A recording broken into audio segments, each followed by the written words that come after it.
ಹರೇ ಕೃಷ್ಣ ಹರೇ ಕೃಷ್ಣ ಹರೇ ಕೃಷ್ಣ ಹರೇ ಕೃಷ್ಣ ಕೃಷ್ಣ ಕೃಷ್ಣ ಕೃಷ್ಣ ಕೃಷ್ಣ ಹರೇ ಹರೇ ಹರೇ ಹರೇ ಹರೇ ರಾಮ ಹರೇ ರಾಮ ಹರೇ ರಾಮ ಹರೇ ರಾಮ ರಾಮ ರಾಮ ರಾಮ ರಾಮ ಹರೇ ಹರೇ ಹರೇ ಹರೇ.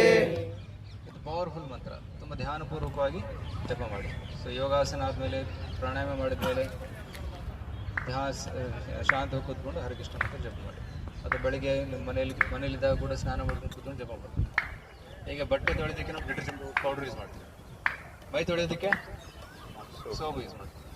ಅದೇ ರೀತಿ ಮನಸ್ಸನ್ನು ತೊಳೆಯೋದಕ್ಕೆ ಧ್ಯಾನ ಮಂತ್ರ ಅದು ಇಂಪಾರ್ಟೆಂಟ್. ಯಾವುದೇ ಡಿಟರ್ಜೆಂಟ್ ಪೌಡರು ಸೋಪ್ನಿಂದ ಮನಸ್ಸು ತೊಳೆಯೋಕ್ಕಾಗಲ್ಲ. ಡಾಕ್ಟ್ರ್ ಹತ್ರ ಹೋಗಿ ಹೊಟ್ಟೆ ನೋವು ಆಗ್ತಾಯಿದೆ ಮೆಡಿಸಿನ್ ಕೊಡಿ ಅಂದ್ರೆ ಕೊಡ್ತಾರೆ. ತಲೆನೋವು ಆಗ್ತಾಯಿದೆ ಮೆಡಿಸಿನ್ ಕೊಡಿ ಅಂತ ಕೊಡ್ತಾರೆ. ಸರ್ ಲೋಭ ಹೆಚ್ಚಾಗ್ತಾ ಇದೆ, ಕಾಮ ಹೆಚ್ಚಾಗ್ತಾ ಇದೆ, ಕ್ರೋಧ ಹೆಚ್ಚಾಗ್ತಾ ಇದೆ, ಮೆಡಿಸಿನ್ ಕೊಡಿ ಅಂದರೆ ಏನು ಮೆಡಿಸಿನ್ ಇದೆ? ಡಾಕ್ಟರ್ ಹತ್ರ ಮೆಡಿಸಿನ್ ಇಲ್ಲ. ಇದಕ್ಕೆ ಮಂತ್ರ ಔಷಧಿ. ಯಾವ ಬೇರೆ ರೋಗಗಳಿಗೆ ಔಷಧಿ ಇದೆ, ಆದರೆ ಮನಸ್ಸಿಗೆ ಔಷಧಿ ಏನು? ಮಂತ್ರ ಔಷಧಿ. ಸತ್ಯ ಮಂತ್ರ ಜಪ ಮಾಡಬೇಕು.